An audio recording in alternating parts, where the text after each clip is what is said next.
الله الذي هدانا لهذا وما كنا لنهتدي لولا أن هدانا الله فسبحان الله وبحمده عدد خلقه ورضا نفسه وزنة عرشه ومداد كلماته والله أكبر كبيرا والحمد لله كثيرا وسبحان الله بكرة وأصيلا أما بعد فأعوذ بالله من الشيطان الرجيم بسم الله الرحمن الرحيم يا أيها الذين آمنوا كتب عليكم الصيام كما كتب على الذين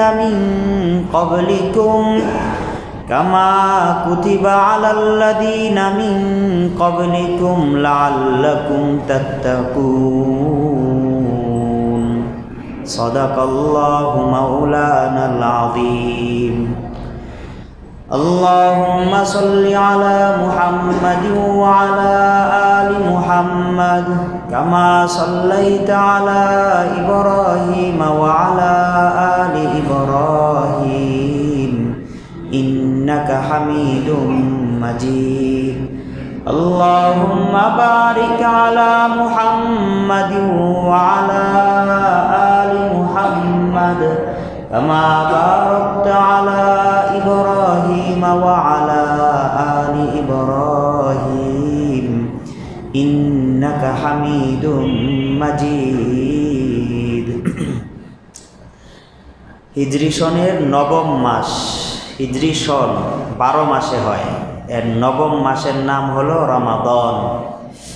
রমাদান একে আমরা রমাদানুল মুবারক বলি, বরকতময় রমাজান মাস। বর্তমানে শাবান মাস চলমান। আজ শাবান মাসের 26 তারিখ। শাবানের পরবর্তী মাসের নাম হলো রমাদান। রমজান মাস বরকতময় মাস, আজিমুশান মাস। এই রমজান মাসের এত বরকত কেন? আল্লাহ কোরআনে বলেছেন শাহরু রমাদান আল্লাযী উনজিলা ফীহিল কুরআন, কারণ এ মাসে আমার কিতাব কোরআন আমি অবতীর্ণ করেছি। তো কোরআনের সম্পর্ক এই মাসের সাথে, তাই এই মাস দামি হয়ে গেছে। এই মাসের অন্যতম একটি বিধান হলো সওম, রোজা রাখা, রাতে তারাবির নামাজ পড়া। সওম মানে রোজা, এটা ফার্সি শব্দ, আরবিতে সওম বলা হয়। সওম কাকে বলে? আল ইমসাক, বিরত থাকা। আল ইমসাক আনিল মুফাত্তিরাতি সালাসা, 3টা জিনিস থেকে বিরত থাকা। বিনিয়াতিন মাখসুসা, বিশেষ নিয়তে, আল্লাহ পাকের সন্তুষ্টি অর্জন, আল্লাহ পাকের ফরমানের তামিলের নিয়তে 3 জিনিস থেকে বিরত থাকা নির্দিষ্ট সময়ে। মিন তুলুইল ফাজরি ইলা গুরুবিশ শামস, সূর্য উঠা থেকে সূর্য অস্ত যাওয়া পর্যন্ত। মিনাল আকলি ওয়া শুরবি ওয়াল জিমা, পানাহার থেকে এবং স্ত্রী সহবাস থেকে বিরত থাকার নাম হলো রোজা। নবী সাল্লাল্লাহু আলাইহি ওয়াসাল্লামের প্রসিদ্ধ সাহাবী হযরত মুআয বিন জাবাল রাদিয়াল্লাহু তাআলা আনহু বলেন, ওয়াহিলাতিস সিয়াম ওয়াহিলাতিস সালাত ওয়াহিলাতিস সালাতু সালাসাতা আহওয়াল ওয়া ওয়াহিলাস সিয়ামু সালাসাতা আহওয়াল। নামাজ ফরজ হয়েছে 3 ধাপে, ঠিক এরকম রোজাও ফরজ হয়েছে কয় ধাপে? 3 ধাপে। নামাজেরটা না, আজকে রোজারটা বলছি আপনাদেরকে। রোজা 3 ধাপে ফরজ হয়। প্রথম ধাপ,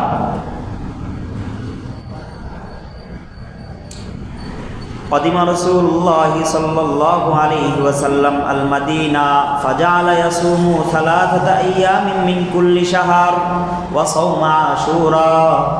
নবীজি যখন মদিনায় আসছেন নবীজি রবিউল আউয়াল মাসে। সবার মনোযোগ আছে তো? প্রথম দিক থেকে যারা আসেন আর যারা পরে আসেন, দুইয়ের মাঝে অনেক তফাৎ। কথার মধ্যখান থেকে শোনা আর শুরু থেকে শোনা, এর মাঝে অনেক পার্থক্য। এখন আপনারা যারা শুরুতে আসছেন কষ্ট করে, আলহামদুলিল্লাহ, মাশাআল্লাহ, সওয়াব পাবেন এবং আলোচনার দ্বারা বারাকাও আপনাদের বেশি হবে, বুঝতে পারবেন বেশি। অমনোযোগিতা থাকলে তো আর হবে না। এই কারণে মিলে বসা, পরে ইমামের দিকে মনোযোগী হয়ে থাকা, কথাগুলো শোনা, এমন যেন না হয় যে কথা এখন বলা হচ্ছে সেটা তো আমি জানি। আরে ভাই, আপনার জানা কথার পরেই তো না জানা কথা আসবে। শুধু যদি না জানা কথা বলা হয় তাহলে আপনি এটাকে যোগ বিয়োগ দিবেন কিভাবে? জানার মাধ্যমে অজানাকে জানতে হবে। তাই শুরু থেকে কথাগুলো আস্তে আস্তে পর্যায়ক্রমে যাওয়া হয়। তো মনোযোগ এক রকম রাখা চাই, শুরু থেকেই খুব পূর্ণ মনোযোগী থাকা চাই। আল্লাহ তৌফিক দান করেন। তো বলেন, নবীজি যখন মদিনায় আসছেন কোন মাসে? রবিউল আউয়াল মাসে। আপনার এখন প্রতি উত্তর দিতে হবে, কারণ আমি কি জুমা পড়াচ্ছি? এক জুমা, দীর্ঘ সময় ধরে জুমা হচ্ছে না, তো এটা আগেই তো বলা হয়েছে, ক্লাস। আপনি মনে রাখবেন না কেন?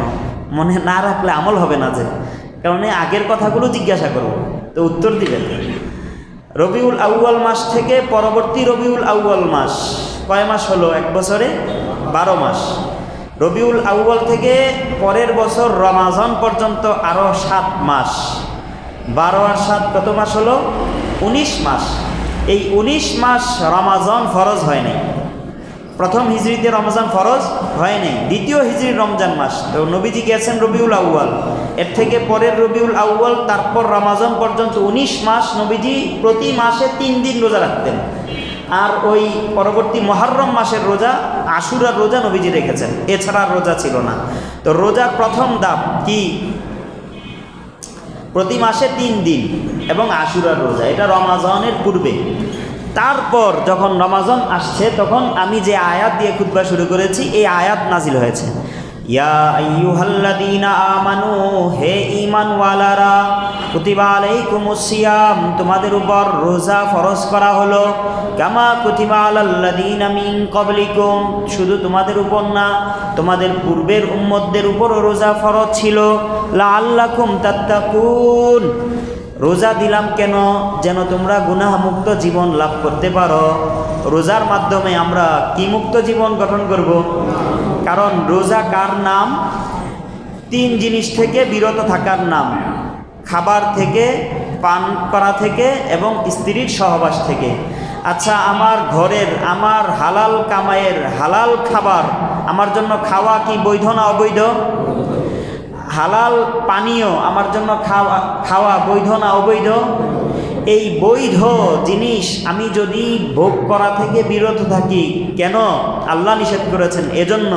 তাহলে অবৈধ জিনিস থেকে বিরত থাকা আমার জন্য সম্ভব, সহজ হয়ে যাবে না? হ্যাঁ, যে জিনিসটা আল্লাহ হালাল করেছেন, ভাত খাও হালাল, তরকারি খাও হালাল, এটা আমি খাচ্ছি না, কারণ আল্লাহ নিষেধ করেছেন রমাজানে। তাহলে মদ খাওয়া হালাল না হারাম? শুকর খাওয়া হালাল না হারাম? সুদ খাওয়া হালাল না হারাম? ঘুষ খাওয়া হালাল না হারাম? চুরি ডাকাতি ছিনতাই করা, জুলুম করে আত্মসাৎ করে মাল ভক্ষণ করা হালাল না হারাম? তাহলে এটা কেন খাবো? যেটা হারাম সেটা তো হারাম। আমি যেহেতু রমাজানে প্রশিক্ষণ দিয়ে হালাল থেকে বিরত থেকেছি, অবশ্যই রমাজানের পর বাকি 11 মাস আল্লাহর হারাম এর দিকে আমি পা বাড়াবো না। এই কারণে বলেছেন, আমি তোমাদেরকে রমাজান দিয়েছি গুনাহমুক্ত জীবন যেন তোমরা ধারণ করতে পারো। ঠিক আপন হালাল স্ত্রীকে ব্যবহার করা, ভোগ করা হালাল না হারাম? হালাল এবং সওয়াবের কাজ। এখন এটা থেকে আমি তার পাশেও যাচ্ছি না রমাজান হওয়ার কারণে, আল্লাহ নিষেধ করার কারণে। তাহলে যে নারীদেরকে দেখা হারাম, যে নারীদের কথা শোনা হারাম, যে নারীদের দিকে তাকানো হারাম, তাদের সাথে চলাফেরা করা, তাদেরকে স্পর্শ করা, এটা কি সম্ভব হবে আমার জন্য? এই হলো রমাজান মাসের উদ্দেশ্য। তারপর বলেন আইয়ামাম মাদুদাত, এই রোজা কয়েকদিনের জন্য, গোনা কয়েকদিনের জন্য। ফামান কানা মিনকুম মারিদান আও আলা সাফার, তোমাদের মাঝে কেউ যদি রমাজান মাসে অসুস্থ থাকো অথবা মুসাফির অবস্থায় থাকো, ফাইদ্দাতুম মিন আইয়ামিন উখার, তারা রমাজানে রোজা রাখতে হবে না।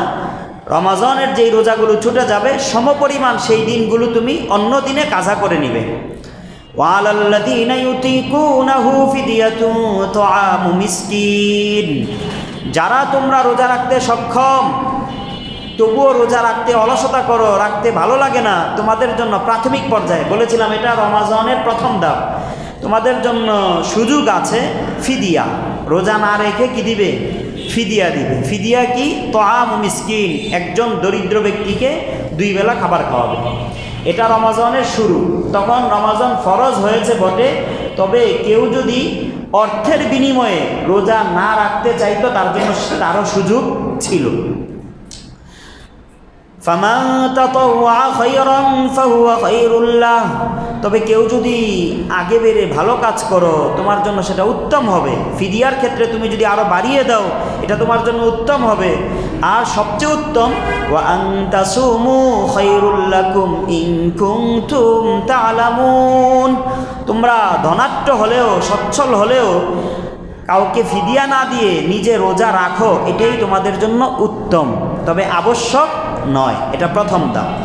নাম্বার 2, দ্বিতীয় ধাপের আয়াত হলো, এটা হলো 183 এবং 84 নম্বর আয়াত সূরা বাকারা।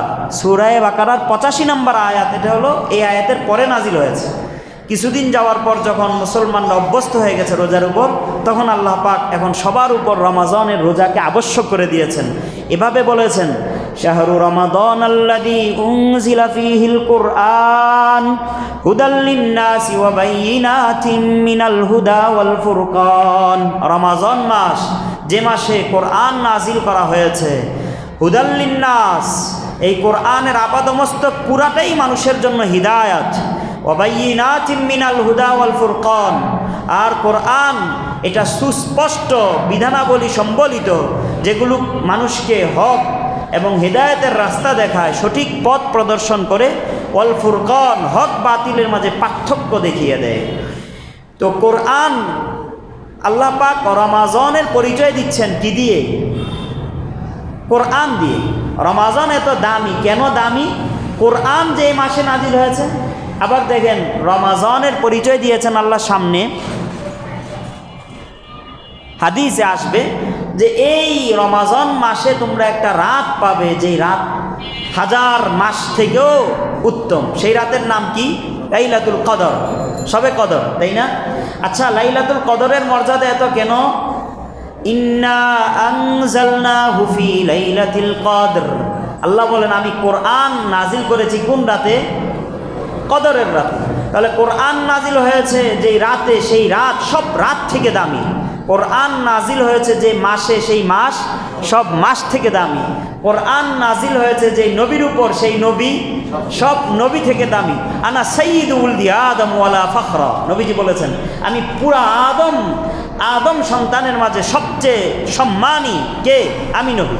আনা খাতামুল আম্বিয়া, আমি শেষ নবী, আমি ফখর, আমি সাইয়্যিদ, সব থেকে সাইয়্যিদ। আচ্ছা, সব উম্মত থেকে কোন উম্মত দামি বেশি?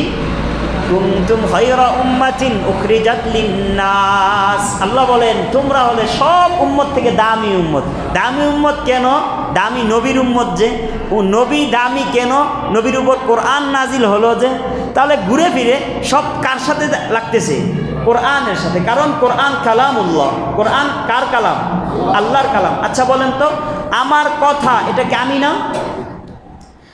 আমি আব্দুর রহমান একজন আর আমার কথা আরেকটা, এমন না? আমি আব্দুর রহমান, আমার কথা আমারই কথা। তাহলে কোরআন এটা কার কথা? তাহলে কোরআন এটা সরাসরি রব্বে কারিমের জাত, এটা আল্লাহ পাকের কি জাত। আমরা মাখলুক, খালেক কে?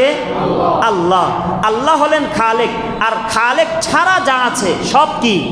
মাখলুক। বলেন কোরআন আল্লাহ ছাড়া ভিন্ন না সরাসরি আল্লাহর জাত? তাহলে কোরআন মাখলুক না গায়রে মাখলুক? গায়রে মাখলুক। বুঝে আসছেন এই বিষয়টা? মাখলুক কাকে বলে? যে সৃষ্ট, আল্লাহ যাদেরকে বানিয়েছেন। আল্লাহ ছাড়া পৃথিবীতে আমরা যা কিছু দেখি না দেখি সব মাখলুক। আল্লাহ খালেক। কোরআন এটা মাখলুক না, কোরআন গায়রে মাখলুক। কোরআন সরাসরি আল্লাহর জাতের অংশ। তাই কোরআনের সম্পর্ক যার সাথে হয় সে দামি হয়ে যায়। কোরআনের সম্পর্ক যে মানুষের সাথে হয় সে মানুষটা সবচেয়ে দামি হয়ে যায়। কোরআনের সম্পর্ক যে সিনার সাথে হয় সে সিনাটা সবচেয়ে দামি হয়ে যায়। কোরআনের সম্পর্ক যে তাকের সাথে হয় সে তাকটা দামি হয়ে যায়। কোরআনের সম্পর্ক যে কাপড়ের সাথে হয় সে কাপড়টা দামি হয়ে যায়। আল্লাহু আকবার। কোরআনের সম্পর্ক আপনি যার সাথে লাগাবেন সে জিনিসটা পৃথিবীর মাঝে সবচেয়ে দামি হয়ে যাবে, কারণ এটা সরাসরি রব্বে কারিমের জাতের সাথে তার সম্পর্ক হয়ে গেছে। তাই রমাজান আসছে, কয়দিন বাকি রমাদানের? যদি মাস 29 যায় ইনশাআল্লাহ আমরা সোমবার দিবাগত রাতে তারাবি পড়ব। আর যদি 30 শাবান যায় তাহলে মঙ্গলবার দিবাগত রাতে তারাবি পড়ব। তো আজ মাত্র 3 দিন থেকে 4 দিন বাকি, রমাজান আসতে বাকি কয়দিন? হ্যাঁ, হিসাব রাখা চাই। আমরা তো দুনিয়ার কত কিছুতে হিসাব রাখাই। আমরা বলি পরীক্ষার আর এতদিন বাকি, আমার ভিসা লাগার এতদিন বাকি, বিদেশে যাওয়ার এতদিন বাকি, বাড়িতে আসার এতদিন বাকি, নির্বাচনের এতদিন বাকি। তাহলে আমাদের রমাজানের কতদিন বাকি এটা আমাদের জানতে হবে না? কেন? কারণ রমাজান আমাদের মুক্তির মাস, রমাজান কোরআনের মাস। আমি বলি ভাই, রমাজানকে সাজাতে হবে। আপনি কিভাবে সাজাবেন রমাজানকে? রমাজানকে সাজাবেন কিভাবে? রমাজান আল্লাহ দামি করলেন যেভাবে, রমাজানকে সাজাবো আমরা কিভাবে? রমাজান আল্লাহ দামি করেছেন যেভাবে সেভাবে। রমাজান দাবি করেছেন কোরআনের মাধ্যমে, আমাকেও সাজাতে হবে কোরআনের মাধ্যমে। দেখেন, রমাজানের দামি দিক হলো রমাজানের সৌম। রমাজানের সবচেয়ে দামি দিক কোনটা? রমাদানের সৌম। রমাজানের সৌম সম্পর্কে নবীজি বলেছেন, মান সামা রমাদানা ঈমানাও ওয়া ইহতিসাবা গুফিরা লাহু মা তাকদ্দামা মিন যামবি। যে রমাজানের রোজা রাখলো বিশ্বাসের সাথে, আল্লাহ পাক থেকে বিনিময় পাওয়ার নিয়তে, আল্লাহ পাক তার পূর্বের সব গুনাহকে মাফ করে দিবেন। এটা রমাজানের সৌমের ক্ষেত্রে যেমন বলেছেন, রমাজানের তারাবির ক্ষেত্রেও পরের হাদিস, ইমাম বুখারীর হাদিস, মান কামা রমাদানা ঈমানাও ওয়া ইহতিসাবা গুফিরা লাহু মা তাকদ্দামা মিন যামবি।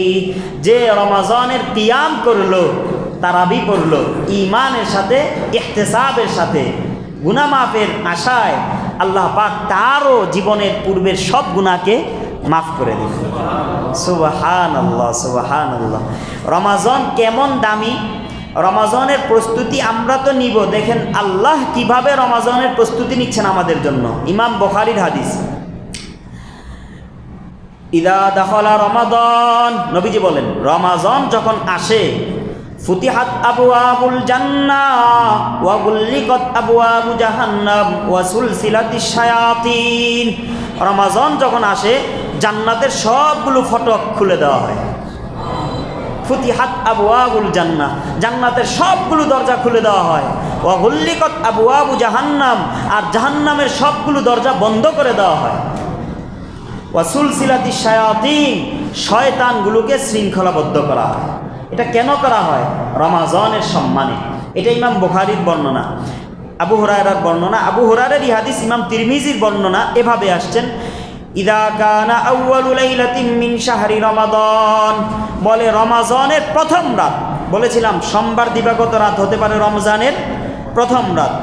আমরা তো ওইটা তো আসছে রমজান প্রবেশ হলে। এ হাদিসে স্পষ্ট রমাজানের প্রথম রাত থেকেই শুরু হয়ে যায়। ইদা কানা আউয়ালু লাইলাতিন মিন শাহরি রমাদান সুফিদাতিশ শায়াতিন ওয়া মারাদাতুল জিন। আল্লাহ পাক শয়তান এবং যেই খারাপ জিন মানুষকে ক্ষতি করে, এগুলো সবগুলোকে বেঁধে ফেলেন। সুফিদাত, শৃঙ্খলাবদ্ধ করা হয়। ওয়া গুল্লিকাত আবওয়াবুন নার ফালাম ইফতাহ মিনহা বাবুন, জাহান্নামের দরজাগুলো বন্ধ করে দেওয়া হয়, একটা দরজাও আর খোলা হয় না রমজান শেষ হওয়া পর্যন্ত। ওয়া ফুতিহাত আবওয়াবুল জান্নাহ ফালাম ইউগলাক মিনহা বাবুন, জান্নাতের দরজাগুলো খুলে দেওয়া হয়, একটা দরজাও আর বন্ধ করে দেওয়া হয় না রমজান শেষ হওয়া পর্যন্ত। এরপরে দেখেন কি বলেন, জান্নাতের দরজা খুলে দেওয়া হয়, জাহান্নামের দরজা বন্ধ করে দেওয়া হয়। হে নবীর উম্মতের দল, তোমরা কি করবা? আল্লাহর নবীজি বলেন, ওয়ায়ুনাদি মুনাদিন, এক ঘোষণাকারী ফেরেশতা গলিতে গলিতে, মোড়ে মোড়ে, বাসায় বাসায়, আপনার মাথার শিওরের পাশে দাঁড়িয়ে দাঁড়িয়ে ঘোষণা দিতে থাকে, ইয়া বাগিয়াল খাইরি আকবিল, ইয়া বাগিয়াশ শাররি আকসির। হে কল্যাণের পথে যাত্রী, ভালো কাজ করনেওয়ালা, তুমি তোমার ভালো কাজ আরেকটু বাড়াও, আরেকটু বাড়াও। যারা নামাজ পড়ো আগে থেকেই তারা আরও নামাজ বাড়াও। যারা কোরআন তেলাওয়াত করো আগে থেকেই আরেকটু করো। যারা দান সদকা আগে থেকেই করো তোমরা আরেকটু করো। ভালো কাজ এর যাত্রী যারা, তোমাদের যাত্রার গতি আরও বাড়াও, আরও বাড়াও। ইয়া বাগিয়াল খায়রি আকবিল, হে ভালো কাজ করনেওয়ালারা করতে থাকো। ইয়া বাগিয়া শাররি আকসির, আর যারা তোমরা সারাটা বছর 11টা মাস তোমরা গুনায় লিপ্ত ছিলে, পাপ কাজে লিপ্ত ছিলে, পাপীর দল, তোমাদের পাপটা এখন থামাও, এখন থেমে যাও। আকসির, আর কত? আকসির মানে একটা গাড়ি ছাড়বেন, শুরুতেই কিন্তু খুব স্পিডে ছাড়তে পারবেন না, আস্তে আস্তে করতে হবে। এমনভাবে যখন আপনি থামাবেন, হঠাৎ করে ব্রেক করলে গাড়ি অ্যাক্সিডেন্ট করবে। আস্তে আস্তে ব্রেক করতে হবে, ব্যাপারটা এমন না। তো নবীজি বলতেছেন, ওই ঘোষণাকারী ঘোষণা দিতে থাকে, তোমরা যারা গুনার কাজ করছো, তোমরা যদি, শয়তান তো শৃঙ্খলাবদ্ধ হয়ে গেছে, এখন আর শয়তান তোমাকে প্ররোচনা দিবে না। কিন্তু ওই যে 11 মাস সে যে তোমাকে প্ররোচনা দিত, ওই তার গতিতে তুমি যদি নিজেকে হিম্মত না করে না থামো, তাহলে 11 মাস এর চলমান গতির কারণে দেখবা রমাজানও শেষ পর্যন্ত তোমার গুনাহ করেই যাবে। রমাজান আসার পরেও অনেক মানুষ নামাজি হয় না, রমাজান আসার পরেও অনেক মানুষ মিথ্যা কথা ছাড়ে না। কারণ কি? শয়তানের দোকান না, এখন সে নফসের পিছনে পড়ে আসে। ওই নফসকে খারাপ বানিয়েছে কে? শয়তান। শয়তান 11 মাসের তাকে খারাপ বানিয়েছে, 1 মাস ওই খারাপিতেই সে চলমান ছিল।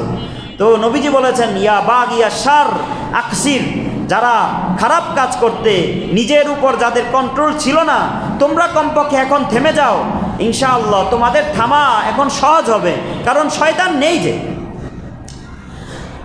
ইয়া বাগিয়া শাররি আকসির, নবীজি তারপর বলেন, ওয়ালিল্লাহি উতাকাউ মিনান নার, প্রথম রাত থেকে, রমাজানের প্রথম রাত থেকে আল্লাহ পাক অগণিত জাহান্নামীকে মাফ করে দেন। এটা রমাজানের 2 তারিখের রাত থেকে। ক্ষমা করবেন কি শেষ দশকে, মাঝের দশকে, না প্রথম রাত থেকেই? ওয়ালিল্লাহি উতাকাউ মিনান নার, জাহান্নাম থেকে আল্লাহ পাক অনেককে ক্ষমা করবেন। আচ্ছা, যারা জান্নাতি তাদেরকে ক্ষমা করার প্রশ্ন আসে না? যারা আগে জাহান্নামী হয়ে গেছেন তাদেরকে ক্ষমা করবেন? আচ্ছা, তাহলে কি আল্লাহ শুধু প্রথম রাতেই ক্ষমা করবেন? নবীজি বলেন, ওয়াদা আলিকা কুল্লা লাইলাতিন, ওয়াদা আলিকা কুল্লা লাইলাতিন, বলে প্রতিটা রাতে আল্লাহ পাক এরকম অসংখ্য জাহান্নামীকে জান্নাত দান করবেন। তাহলে আমরা রমজানের প্রতি রাতে একটা আমল করা চাই ভাই। কি আমল?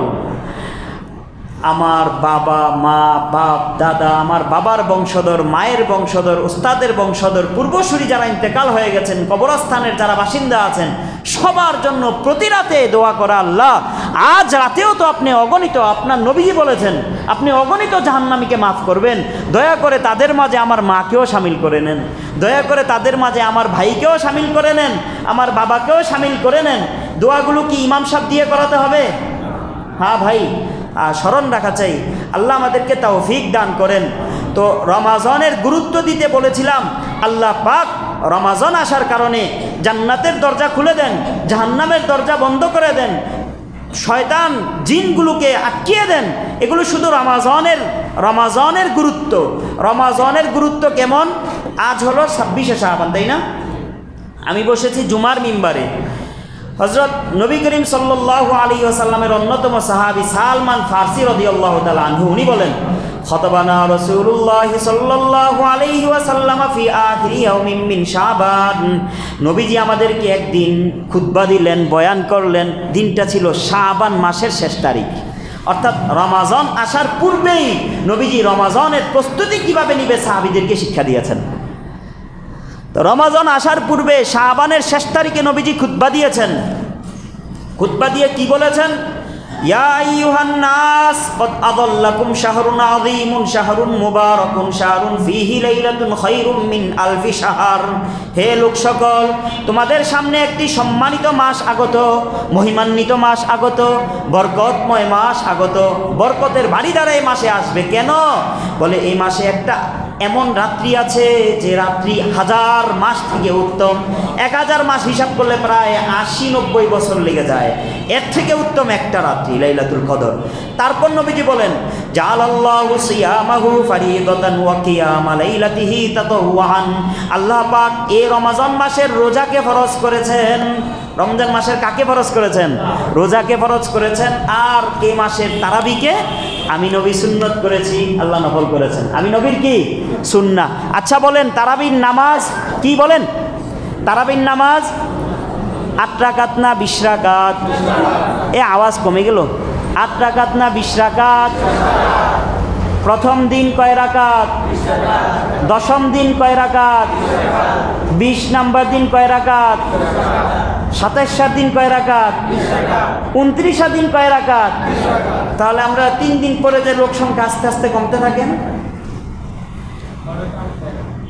প্রথম দিন 20 রাকাত পড়েন, 2 নম্বর দিন 16 রাকাত, পরের দিন 12 রাকাত, পরের দিন বলে কেউ কেউ 8 রাকাত বলে না।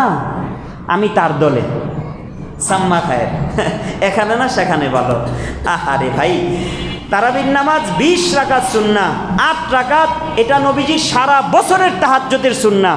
নবী আব্দুর রহমান ইবনে আউফ আজাল্লে কদর জান্নাতি আশারায়ে মুবাশশারার একজন, ওনার ছেলে আবু সালামা সাবায়ে ফোকাহা 7 ফকির একজন ছিলেন। উনি বলেন, আমি আম্মা জান আয়েশাকে জিজ্ঞাসা করেছি, কাইফা কানা সালাতু রাসূলিল্লাহি সাল্লাল্লাহু আলাইহি ওয়াসাল্লাম ফি রমাদান, নবীজির নামাজ রমজানে কেমন ছিল?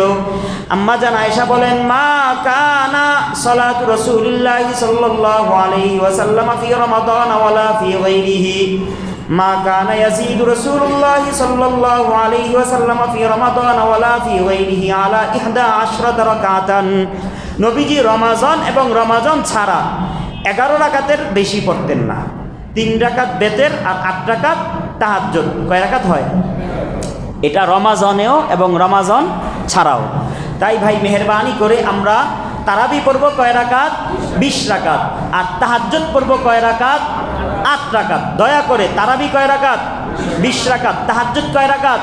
আমরা পুরুষরা খালি তাহাজ্জুদ 8 রাকাত পড়ব, আর মহিলারা শুধু সেহরি পাক করবে, তাই না? কারণ সেহরি যদি আবার গোশত পাক না করে খাবো কিভাবে? ভালো ভালো খাবার পাক করতে হবে না? তাহলে মা বোনদেরকে উঠিয়ে দিব যে তোমরা রাত 1টা বাজে উঠে যাবে, আমি ঘুমিয়ে থাকবো। আমি ঘুম থেকে উঠে 8 রাকাত তাহাজ্জুদ পড়বো, আমাকে ডিস্টার্ব করো না, যে বাচ্চারা যেন কান্নার আওয়াজ আমার কানে না আসে। তোমরা বাচ্চাকেও সামলাবে, আবার খানাও পাকাবে, তাই না? মহিলাদের জন্য শুধু, পুরুষদের জন্য তাহাজ্জুদ নামাজ, মহিলাদের জন্য নাই। হ্যাঁ, মহিলাদেরকেও সুযোগ করে দিতে হবে।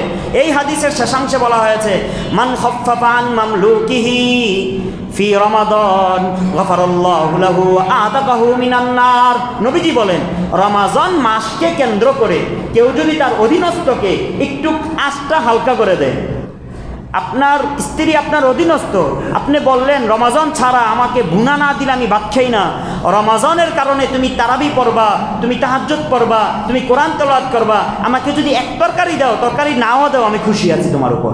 আপনি এদিকে বলবেন তোমার উপর আমি খুশি, ওইদিকে আরশে আজিমের মালিক বলবে, বান্দা তোর উপর এখন আমিও খুশি। আমি বললাম না, নবীজি বলেছেন।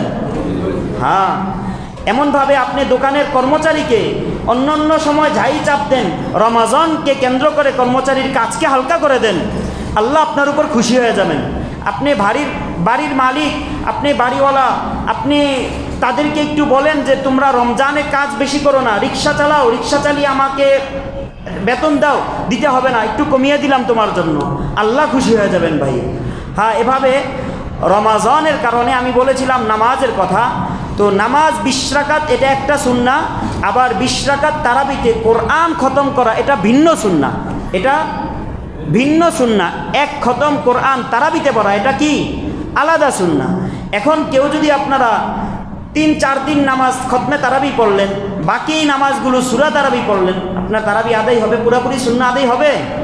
তাই এক খতম কোরআন অবশ্যই সবাই শোনা চাই। আর নবীজি বলেছেন উসজুদ ওয়াক্তারিব, সেজদা দাও আর আমার কাছে আসো, সেজদা দাও আর আমার কাছে আসো। বান্দা তুমি সেজদা দিবে জমিনে আর আমি তোমাকে কোলে তুলে নিব, আমি কুদরতি মাওলার কোলে। এখন সেজদা আপনি যদি তারাবির সময় ইমাম সাহেবকে বলেন, ইমাম সাহেব এত সময় লাগে কেন, হবে এটা না। তারাবি পড়তে হবে 20 রাকাত, আবার ধীরস্থিরতার সাথে, আস্তে আস্তে। রুব্বা কারিইন লিল কোরআন ওয়াল কোরআন ইয়ালআনুহু, অনেক কোরআন তেলাওয়াতকারী এমন হবে যে কোরআন তার উপর লানত করবে। তাই তারাবি পড়ব, খতমে কোরআনও পড়ব, কিন্তু এমন যেন না হয় যে ইমাম সাহেবের তেলাওয়াত দেরি হয়ে যাচ্ছে। এটা আপনি বলবেন যদি তার দিলের সাথে কোরআন তেলাওয়াত না করতে পারি, তাহলে এই কোরআন আমার উপর রহমত বর্ষণ করবে, দুর্কিবাদ কোরআন আমার উপর অভিসম্পাত করতে থাকবে, লানত করতে থাকবে। আল্লাহ আমাদেরকে হেফাজত করেন। আরেকটা কথা ভাই, এই রমাজান আসার কারণে গুনাহ মুক্তির মাস, তাই না? এই মাসে যেন একটা গুনাহও আমার দ্বারা না হয়, প্রস্তুতি নিতে হবে রমাজানের গুনাহ থেকে মুক্ত হয়ে, জীবনকে গুনাহ থেকে মুক্ত করে। নিজে যেমন গুনাহ করব না, অন্যকেও গুনাহ করতে দিব না। কারণ নবীজি বলেছেন, যদি ইন্না সুআ ইদা ফাশা ফিল আরদি, উম্মে সালামা রাদিয়াল্লাহু আনহার হাদিস, গুনাহ যদি ব্যাপক হয়ে যায়, প্রকাশ্যে গুনাহ হয়, তাহলে আরসালাল্লাহু বাসাহু আলা আহলিল আরদি, আল্লাহ পাক জমিনবাসীর উপর আল্লাহ পাকের গজব অবধারিত করে ফেলেন। উম্মে সালামা বলেছেন, ওয়াফিহিম আস-সালিহুন ইয়া রাসূলুল্লাহ, তাদের মাঝে নেককাররাও কি থাকে? নবীজি বলেছেন ওয়াফিহিমুস সালিহুন, হ্যাঁ নেককাররা থাকলে তাদেরকেও ইউসিবুহুম মা আসাবাহুম, গুনাহগারদের যে শাস্তি তাদেরও একই শাস্তি। কেন? কারণ অন্য হাদিসে আসছে যে তারা আযু আমনা, তারা নিজেরা গুনাহ করতো না, কিন্তু লা ইউগাইয়িরুন, তারা গুনাহ থেকে অন্যকে বাধাও দিত না। এই কারণে আম্মাহুমুল্লাহু বিআযাবিন, আল্লাহ সবাইকে একসাথে গ্রাস করবে। রমাজান আসলে এই হোটেলগুলোতে অনেক সময় পর্দা ঝুলানো হয়। আমরা তো জানি কালো পর্দা কেন ঝুলানো হচ্ছে। আমাদের যাদের আল্লাহ পাক ক্ষমতা দিয়েছেন, তারা এই হকের ক্ষেত্রে আমাদের ক্ষমতা প্রয়োগ করি। যোগের ওমর ইবনুল খাত্তাব হই, যোগের খালেদ ইবনে ওয়ালিদ হই, যোগে যোগে ওমর খালেদ থাকবে, আমি তাদের মাঝে নাম লেখাই। গুনার কাজ আমিও করব না, গুনার কাজ হতেও দিব না। কারণ তুমি গুনাহ করো, ঘরের ভিতরে গিয়ে করো। প্রকাশ্যে গুনাহ করবে, তাহলে তোমার গুনাহ আমার ওয়াবালেরও কারণ হবে। তাই কালো পর্দা ঝুলিয়ে যেন হোটেলগুলোতে খানার আয়োজন না করা হয়। ইফতারি করা সুন্নাহ, বাকি ইফতারিকে কেন্দ্র করে এই যে সেমিনার করা, তারপর আরও কি করা, এগুলো সময় নষ্ট, এগুলো করব না। ইফতারিকে কেন্দ্র করে নানা রকমের খাবারের আয়োজন করা, নামাজ, ফরজ নামাজের তাকবীর উলা ছেড়ে দেওয়া, এগুলো নেক সুরতে শয়তানের ধোঁকা। আমরা বিরত থাকি। সাহাবীরা খেজুর দিয়ে ইফতারি করতেন। নবীজি বলেছেন, নিয়ামা সাহুরুল মুমিনাত তামরু, খেজুর মুমিনের কতই না উত্তম এই কি সেহরি এবং ইফতারি।